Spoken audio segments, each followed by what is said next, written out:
बिस्मिल्लाहिर्रहमानिर्रहीम। आज हम सबसे पहले डिस्कस करेंगे हमारा फर्स्ट ईयर का जो टॉपिक है। उसमें हमारे पास बुक्स होती हैं दो किस्म की। पहली बुक जो हमारे पास होगी उसको हम नाम देते हैं बुक 1 का। अब जो हमारे पास बुक 1 है इसमें क्या क्या होगा, हम बुक 1 को कंसीडर करते हैं कि हमारे पास इसमें 15 शॉर्ट स्टोरीज़ होती हैं और वो जो 15 शॉर्ट स्टोरीज़ हैं उसमें डिफरेंट चीज़ें जो हैं वो हमने स्टडी करनी होती है और उन डिफरेंट चीज़ों को हम अपने पेपर के पॉइंट ऑफ व्यू से भी देखेंगे और लिटरेचर के पॉइंट ऑफ व्यू से भी देखेंगे। दूसरे नंबर पर हमारे पास जो यहाँ पर चीज़ होती है बुक होगी, वो होगी बुक 3। अब जब हम बुक 3 की बात करते हैं तो हम इसको डिवाइड करते हैं 2 पार्ट्स के अंदर। वो 2 पार्ट्स, जो उसका फर्स्ट पार्ट 1 है, उस पार्ट 1 के अंदर हमारे पास होते हैं 3 प्लेज और इन 3 प्लेज में से हम शॉर्ट क्वेश्चन, सिनोनिम्स और एमसीक्यूज को डिस्कस करते हैं। और इसी बुक 1 में से जो दूसरा पार्ट होता है उसमें 20 पोएम्स जो हैं वो हमने स्टडी करनी होती है। हम इन 20 पोएम्स को एक्सप्लेनेशन के हवाले से, सिनोनिम्स के हवाले से, शॉर्ट क्वेश्चंस के हवाले से और उसके साथ साथ हम उसकी जो क्वेश्चंस हैं उसके हवाले से डिस्कस करेंगे। बेसिकली अगर हम देखें तो ये सारे एलिमेंट्स जो हैं वो हम शुरू से पढ़ते आ रहे हैं और हमने पढ़े हुए हैं। लेकिन इससे पहले कि हम अपनी बुक 1 को स्टार्ट करें, बुक 1 को स्टार्ट करने से पहले हमारे पास यहाँ पर एक एलिमेंट है जिसको हम नाम देते हैं शॉर्ट स्टोरीज़ का। हम सबसे पहले इसको समझेंगे क्योंकि ये एक ऐसी चीज़ है जो हम बाय बर्थ करते आ रहे होते हैं लेकिन हमें पता नहीं होता। इसका मतलब ये हुआ कि आज का जो हमारा टॉपिक है वो किसका है, वो है शॉर्ट स्टोरीज़ का टॉपिक है। अगर मैं इस शॉर्ट स्टोरी को एक्सप्लेन करूं, बड़ी सिंपली सी मैं इसको एक्सप्लेन करना चाहूँगा। इसमें पहला पॉइंट ये होगा कि इसकी नॉट वेरी लेंथी। हम ये नहीं कहेंगे ये काफ़ी ज़्यादा लेंथी होगी, बल्कि ये क्या होगी, इसके अपोजिट होगी, ये शॉर्ट होगी। दूसरे नंबर पर जो हम इसमें डिस्कस करते हैं, हम शॉर्ट स्टोरीज़ को कहते हैं। तो उस शॉर्ट स्टोरीज़ के अंदर हमारे पास जो होगा वो टू द पॉइंट हमने बात की होगी और पॉइंट से हटकर हम कोई भी चीज़ डिस्कस यहाँ पर नहीं करते। थर्ड नंबर पर जो हम देखते हैं वो देखते हैं इसमें होंगे मैनी फॉल्ट्स होंगे, लेकिन फॉल्ट्स प्लस इसके साथ जो होगा वो कोई ना कोई मॉरल लेसन होगा। अब वो जो मॉरल लेसन होगा, हम ये तो हमें पता चल गया कि लेंथी नहीं है, शॉर्ट है, अपना थीम देना चाहेगा, कोई ना कोई बात देना चाहेगा, टू द पॉइंट बात करना पड़ेगा। लेकिन ये दो चीज़ें अपोजिट यहाँ पर एग्जिस्ट करती है कि फॉल्ट्स होने के बावजूद हम मॉरल लेसन कहाँ से ले लेते हैं। इस फॉल्ट्स के हवाले से हम डिस्कस करेंगे कि अगर हम फॉल्ट्स को देखते हैं तो एक स्टोरी जो हमने बहुत सारी अक्सर हम सुनते हैं, पढ़ते हैं, देखते हैं, वो स्टोरी हमारे पास है जिसको हम थर्स्टी क्रो का नाम देते हैं। आपको, मुझे और बहुत सारे बच्चों को शॉर्ट स्टोरी थर्स्टी क्रो, जिसको हम उर्दू में कहते हैं प्यासा गवा, हमारा 2nd स्टैंडर्ड से स्टार्ट होता है और वो हमारा चला जाता है ऑलमोस्ट 12th स्टैंडर्ड तक। हम इसको डिस्कस करते हैं जिसका मॉरल लेसन निकालते हैं, necessity is the mother of invention. हमें स्टोरी आती है, लेकिन हमें स्टोरी आने के बावजूद मैं इसको रिपीट करना चाहूँगा। मैं ये कहता हूँ कि एक प्यासा कौवा था, वो प्यासे, उसको प्यास लगी, वो इधर से उधर उड़ा, उड़ता हुआ वो कहीं से पहुँचा, उसे पानी कहीं नहीं मिला। आखिरकार उसे एक बाग नज़र आया, उस बाग के नीचे एक दरख्त था और उस दरख्त के नीचे एक घड़ा पड़ा हुआ था, उसमें पानी था। वो जाता है और जाकर वो वहाँ बैठता है, लेकिन उसका पानी काफ़ी नीचे था। अब वो सोच में पड़ गया कि पानी है लेकिन मुझे पानी नहीं मिल रहा। जब मुझे पानी नहीं मिल रहा तो उसके जहन में ख्याल आया, उसने कंकर उठाए, उस घड़े में डाले, पानी ऊपर की तरफ आया, उसने पानी पी के चला गया। इससे हमने ये थीम निकाल लिया कि चूंकि उसकी ज़रूरत थी, नेसेसिटी थी, ज़रूरत थी, तो उसने उसके लिए आगे कोई ना कोई और सोर्सेज ढूंढे, तलाश किए, उन सोर्सेज को तलाश करके अपनी ज़रूरत को पूरा किया। और हमने एक थीम निकाल लिया कि ज़रूरत इजाद की माँ है। मैंने ये आपको स्टोरी इसलिए उर्दू में समझाई है क्योंकि हमने मोस्टली ये स्टोरी उर्दू में जो है वो पढ़ी होती है। अब हम डिस्कस करते हैं इसमें फॉल्ट्स कौन से हैं। फर्स्ट ऑफ ऑल हमने जो उसकी पहली लाइन पढ़ी कि कौवा प्यासा था, ठीक, कौवे को प्यास लगती है, नो फॉल्ट्स। वो इधर उधर उड़ता रहा, उसे कहीं भी पानी नहीं मिल पाया। अगर हम कौवे की नेचर देखें तो इट्स अ फर्स्ट फॉल्ट कि कौवा कभी भी किसी ऐसी रेगिस्तान में जाके नहीं रहता, कभी भी किसी ऐसी जगह पर नहीं रहता जहां पर उस आबादी कम होगी, क्योंकि वो हार्ड वर्किंग बर्ड नहीं है, वो चोर परिंदा है। हमेशा उस जगह पर रहने की कोशिश करता है जहां आबादी होगी और उसे कुछ चीजें जो है वो वहां में मिलेंगी। पहला इसका अंदर फॉल्ट। दूसरा फॉल्ट, वो इधर उधर घूमता रहा और उसे पानी नहीं मिला। आखिरकार उसे एक बाग में एक दरख्त के नीचे एक घड़ा नजर आया। हम कई दफा पार्क्स में जाते हैं, हम वहां पर देखते हैं, हमें किसी पार्क में किसी दरख्त के नीचे ना तो हमें कोई घड़ा नजर आता है ना कोई जग नजर आता है। अब ये पता नहीं कौन सा बाग था जहां घड़ा भी था या जग भी पड़ा हुआ था और ये उस तरफ पहुंचा और वो वहां पर पड़ा हुआ था। जब वो वहां पहुंचा तो पानी नीचे था। अब वो पानी नीचे था, पानी पीने लगा तो उसके ज़हन में ख्याल आया। अब हम चौथा फॉल्ट यहां पर ये निकाल रहे हैं कि वो कौवा था, न्यूटन नहीं था। He does not have a thinking ability कि वो इस किस्म के प्लान सोचेगा और कंकर उठाएगा। और फिर कंकर भी एट दैट टाइम वहां पर पड़े हुए थे और उसने वो उठाया और उसे कंकर का डिफरेंस किसने बता दिया कि इसमें मैंने पत्थर वाला जो है वो डालना है, सख्त डालना है या मट्टी वाला डालना है, क्योंकि वो बाग है, वहां पर कंकर नहीं पड़े हो सकते। अगर पड़े भी होंगे तो वो बड़ी तादाद में होंगे। तो उसने न्यूटन की क्वालिटी को यूटिलाइज करते हुए उसमें डाला और फिर पानी उठा और हमने पानी पी लिया। हम इस किस्म की बहुत सारी स्टोरीज को देखते रहते हैं, हम उनको पढ़ते रहते हैं, उसमें बहुत सारे फॉल्ट्स होते हैं, लेकिन हम कभी भी उन फॉल्ट्स को डिस्कस नहीं करते। अगर हम उन फॉल्ट्स को डिस्कस करेंगे तो इट मीन कि हम अपनी स्टोरी को आगे कंटिन्यू कभी किसी सूरत कर ही नहीं सकते। हमने किस चीज़ के ऊपर फोकस करना है? हमने फोकस करना होता है कि जो स्टोरी हमें क्रिएट की गई है उस स्टोरी में मॉरल लेसन क्या था, और बच्चे को आखिर पर जाकर हम ये बात जो है वो बताते हैं कि इसका मॉरल लेसन ये। हमने बहुत सारी स्टोरियां बचपन में सुनी, कहानियां सुनते आए, हम पढ़ते आए, लेकिन हमें इस चीज़ के बारे में पता नहीं था।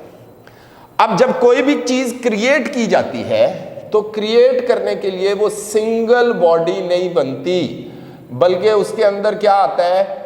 Elements of short story. दुनिया की आप कोई भी चीज़ उठा लें, जब आप दुनिया की कोई भी चीज़ उठाएंगे तो उसमें डिफरेंट एलिमेंट्स होंगे, तब जाकर वो एक पूरा जिस्म बॉडी बनेगी। अगर हम ये कहें कि वो सिर्फ एक ही चीज़ के ऊपर मुश्तमिल है और वो बॉडी बनेगी, दैट कैन नॉट बी, ऐसा हो नहीं सकता। अब इसी तरह शॉर्ट स्टोरी के डिफरेंट किस्म के एलिमेंट्स हैं, लेकिन इससे पहले हमें जहन में ये रखना होगा कि ये हमारे पास 15 शॉर्ट स्टोरीज हैं जिनको हम कह देते हैं ये शॉर्ट स्टोरीज हैं। बेसिकली ये शॉर्ट स्टोरीज की फॉर्म में लिखी हुई है। इसमें साइंटिफिक भी है, साइंटिफिक लिटरेचर भी है, इसमें स्पीच भी शामिल है, इसमें फिक्शन भी है। वो हम नेक्स्ट लेसन पे डिस्कस करेंगे सबक के नाम के साथ साथ कि साइंटिफिक फिक्शन कौन सा है, स्पीच कौन सी है, लोकल टेल कौन सी है, फोक टेल कौन सी है। वो हर एक को एक सबक के नाम से याद करेंगे, लेकिन जितने भी लेसन हैं वो सारे के सारे कैसे लिखे गए हैं? शॉर्ट स्टोरी की फॉर्म में लिखे गए हैं। अब जब हम बात करते हैं शॉर्ट स्टोरी की और उसके एलिमेंट्स की तरफ आते हैं तो हमें ये पता है कि एलिमेंट्स में सबसे जो ज़्यादा अहम चीज़ होती है वो होती है करैक्टर्स होते हैं। अब करैक्टर्स कौन से? पहले करैक्टर्स को डिफाइन कर सकते हैं कि करैक्टर्स कितनी किस्म के होते हैं। करैक्टर्स बच्चों हमारे पास होते हैं, there are of two type. One, एक करैक्टर हमारे पास होगा लिविंग करैक्टर। एक करैक्टर्स जो होंगे वो हमारे पास होंगे नॉन लिविंग। अब हमारे जहन में ये सवाल उठता है कि character that will be performed by a person, वो तो कोई एक पर्सन होगा, आदमी होगा, लिहाजा वो करैक्टर बनेगा। तो नॉन लिविंग थिंग्स कैसे करैक्टराइज्ड हो सकते हैं? देयर आर मैनी थिंग्स जो कि नॉन लिविंग होती हैं और वो नॉन लिविंग होने के साथ साथ किसी भी स्टोरी के अंदर बहुत ज्यादा सरवाइव करती है। जैसे हमने थर्स्टी क्रो एक करैक्टर पढ़ी, अभी मैंने आपको थर्स्टी क्रो सुनाई, तो इसमें परिंदा तो था जो कि लिविंग था, लेकिन आप वहां पर देख रहे हैं कि बहुत सारे नॉन लिविंग कैरेक्टर्स भी एग्जिस्ट करते थे कि अगर आप उनको वहां से निकाल दोगे तो स्टोरी कभी भी क्रिएट नहीं हो सकती। आप पानी को निकाल दो, आप प्यास को निकाल दो, आप घड़े को निकाल दो, इन चीजों को उठा के बाहर रखते हैं। These have a complete perfect knowledge and perfect part in that तो हमें ये मिलेगा कि नॉन लिविंग भी कैरेक्टर्स होते हैं। लेकिन हम अपने लेक्चर के अंदर नॉन लिविंग कैरेक्टर्स को डिस्कस नहीं करेंगे। हम जिसको डिस्कस करेंगे वो हमारे पास है लिविंग कैरेक्टर्स। हम उनकी तरफ चलते हैं। अगर हम इनको नाम दें तो इनके नाम के हवाले से हम इनको कहते हैं देयर आर टू टाइप्स। एक कैरेक्टर को हम कहते हैं प्रोटैगोनिस्ट, एक को हम कहते हैं एंटागोनिस्ट। लेकिन चूंकि ये टर्म्स हैं, हम इन टर्म्स को नहीं लिखते, डिफिकल्टी है, हम इनको सिंपल नाम दे लेते हैं कि हमारे पास जो सिंपल नाम होगा, एक हम कहते हैं कि वो होंगे मेन कैरेक्टर्स। अब मेन कैरेक्टर्स कितने होंगे? वो एक भी हो सकता है, डिपेंड करता है स्टोरी की बेस के ऊपर, वो एक भी हो सकता है, वो दो भी हो सकते हैं, वो दो से ज़्यादा भी होंगे। लेकिन अमूमन हमने देखा है कि किसी भी स्टोरी के अंदर दो कैरेक्टर जो होते हैं, एक मेल एंड फीमेल मोस्टली हम उनको देखते हैं, वो कैरेक्टर्स होते हैं। लेकिन मैं फिर कह रहा हूँ कि ये ज़रूरी नहीं है कि वो दो हों, वो एक भी हो सकता है, वो दोनों मेल भी हो सकते हैं, वो दोनों फीमेल भी हो सकते हैं, हम उनको मेल कैरेक्टर कहते हैं। उन मेन कैरेक्टर की खसूसियत क्या होगी? इसकी पहली खसूसियत जो हमारे पास होगी वो ये होगी, story moves because of them. इनकी वजह से पूरी की पूरी कहानी मूव करेगी। दूसरे नंबर पर इसकी क्वालिटी क्या होगी? इसमें इमोशंस ऑफ लिसनर, जो सुनने वाला होगा, वो emotions of listener will be attached, वो उसके साथ जुड़े हुए होंगे। यानी जिस किस्म का सीन चल रहा होगा, लिसनर है या व्यूअर है, वो उन्हीं इमोशंस के साथ, उन्हीं बातों के साथ वो डील होना शुरू हो जाएगा। थर्ड नंबर इसके अंदर क्या होगा? They have power of change. उनके अंदर पावर होगी, पावर ऑफ चेंज हम उसको कहते हैं। उनमें ताकत होगी कि वो किसी किस्म की तब्दीली जो है वो ले आ सकते हैं। फॉर एग्जाम्पल, हमारा पहला कैरेक्टर है, यहाँ पर हमने लिखा हुआ है story moves because of them. हम इसको देख लेते हैं कि पूरी की पूरी एक आदमी होता है, हम कोई फिल्म देखते हैं, हम कोई ड्रामा देखते हैं, उस ड्रामा और उस फिल्म के अंदर क्या होता है कि एक पर्सन है, वो छोटा था, वो किसी कॉलेज में जाता है और वहाँ पर कोई एक, फॉर एग्जांपल वहाँ पर कोई एक और लड़की है, दे attach, they got into relation them, और जैसे ही वो होते हैं तो एक स्टोरी उनकी वजह से, फिर उनके ख़ानदान इन्वॉल्व होते हैं और फिर चलती है और स्टोरी उन्हीं की वजह से आगे चली जाती है। आप उनको मेन कैरेक्टर्स को उतार दो, उनके पूरे ख़ानदान को शामिल कर दो, इसका मतलब ये हुआ कि वहाँ पर किसी किस्म की भी कोई स्टोरी हमारे पास कंटिन्यू जो है वो नहीं होगी। दूसरे नंबर पर इमोशंस ऑफ लिसनर। हमने देखा है कि जो स्टोरी सुनने वाला होता है, या उसके साथ साथ जो स्टोरी सुनाने वाला होता है, या स्टोरी देखने वाला होता है, अगर हम देख रहे हैं या सुन रहे हैं, तो अगर वहां पर कोई सीन, कोई मंजर ऐसा चल रहा है that based on the laughing, तो व्यूअर का, सुनने वाले का, देखने वाले का वो जो एहसास होता है उस वक्त उसके चेहरे के ऊपर मुस्कुराहट होती है। अगर वो कोई इमोशनल टच होता है, रोने धोने की बात होती है, तो उसमें रोने धोने का उसका कंसेप्ट बना हुआ होता है। अगर कोई तजस्सुस होता है तो that is because of them. फिर इन्हीं की वजह से हम देखते हैं, इन्हीं मेन कैरेक्टर्स की वजह से हम देखते हैं कि वो स्टोरी के अंदर बहुत सारी चेंज लाते हैं। फॉर एग्जाम्पल, हमने इसको देखा था स्टिकरो को, तो उसकी पहली कंडीशन थी वो प्यासा था, ही हैज़ अ पावर, उसके पास चेंज की एक पावर थी, ताकत थी, उसने डिसीजन लिया, वो उड़ा, स्ट्रगल किया, पानी उसको मिला तो उसके अंदर एक चेंज आ गई और उसने ये लेसन लर्न कर लिया कि हाँ आई कैन डू इट, मैं इसको चेंज कर सकता हूं। उसकी पहले और उसकी आखिर वाली कंडीशन जो थी वो चेंज होगी। ये तीन क्वालिटीज जिन कैरेक्टर्स के अंदर होंगी वो कैरेक्टर्स मेन कैरेक्टर्स कहलाएंगे। अब दूसरे नंबर पर जो यहां पर कैरेक्टर्स होते हैं उनको हम बोलते हैं सब कैरेक्टर्स। अब ये जो सब कैरेक्टर्स हैं ये कौन से होते हैं? इसकी पहली क्वालिटी ये होंगे, they are attached or against to the main character.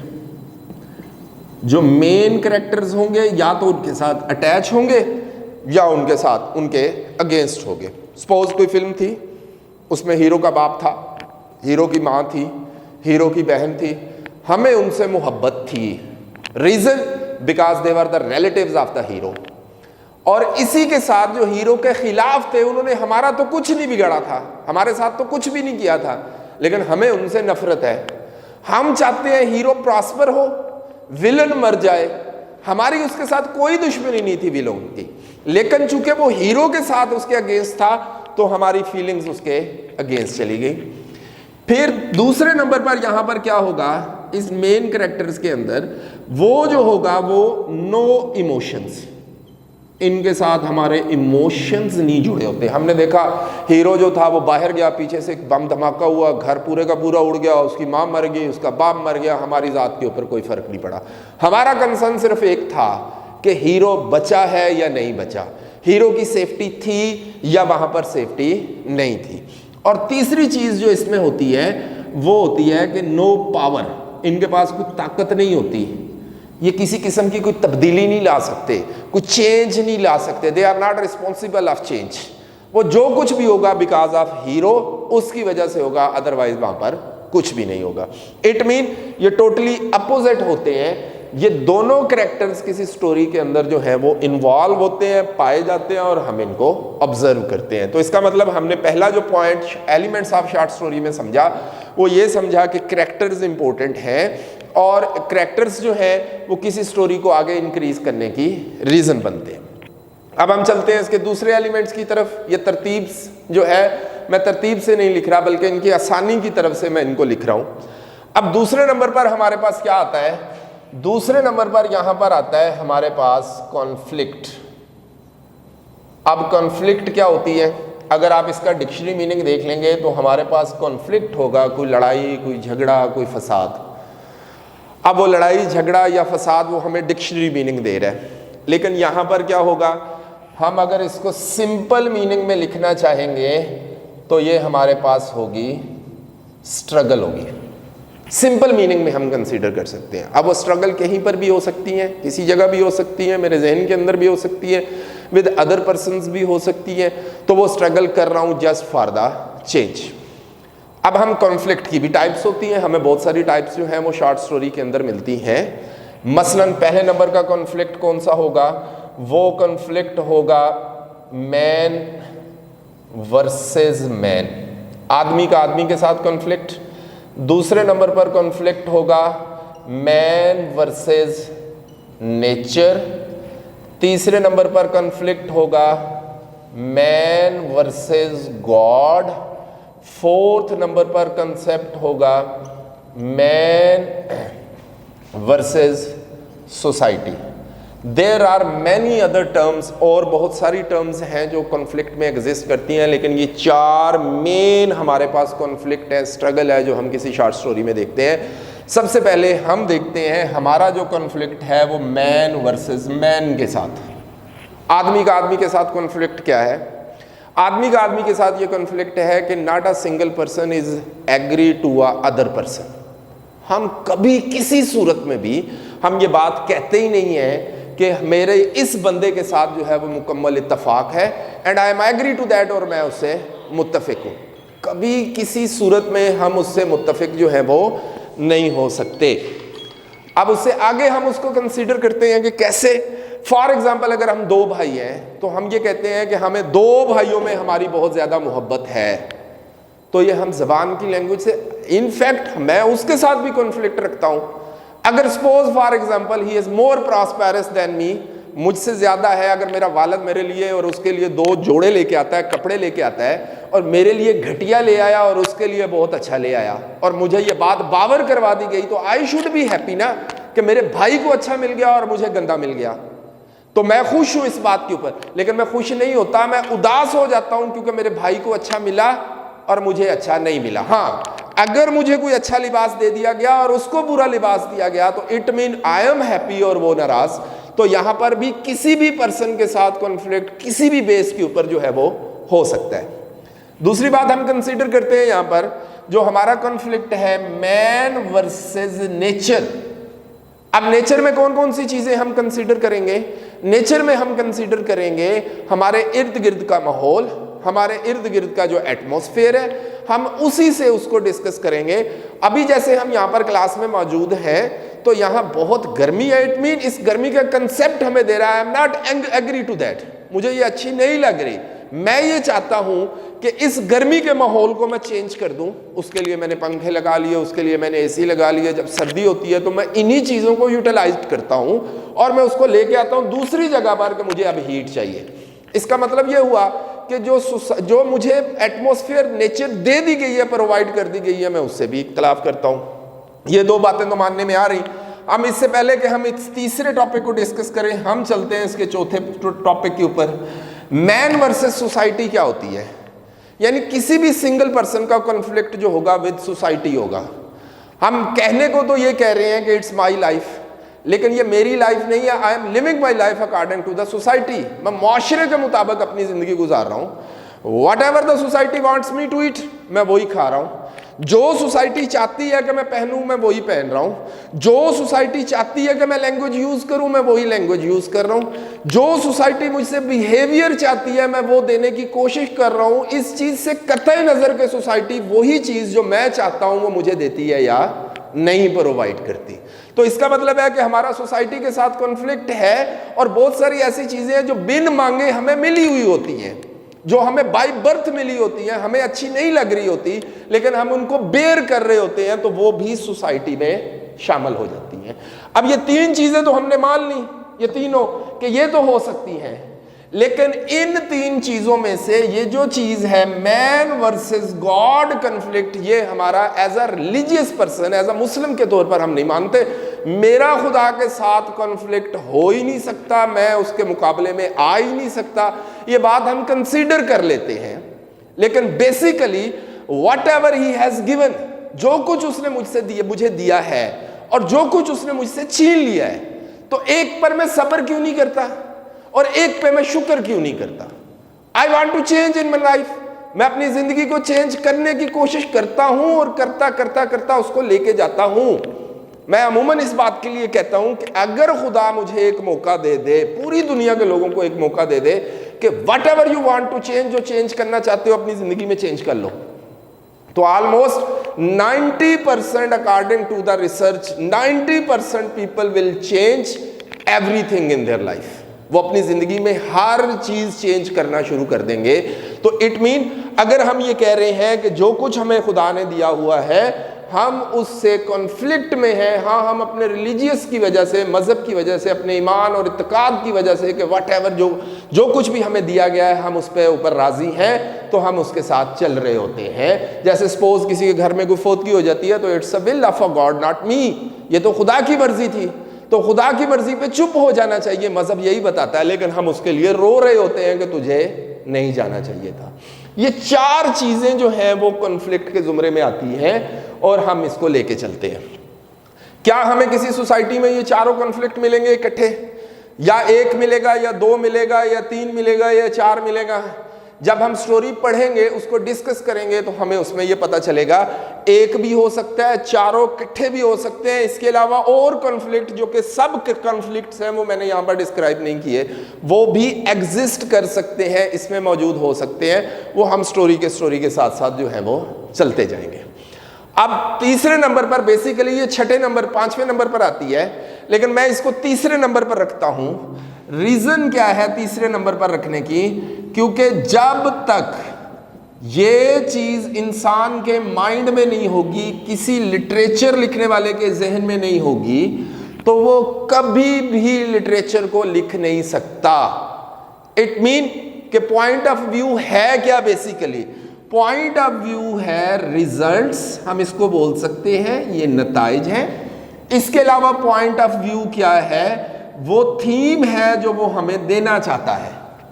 अगर कोई रिजल्ट्स होंगे तो वो कहां से आएंगे? पॉइंट ऑफ व्यू कहां से आएगा? मेरी सोसाइटी मुझे देगी।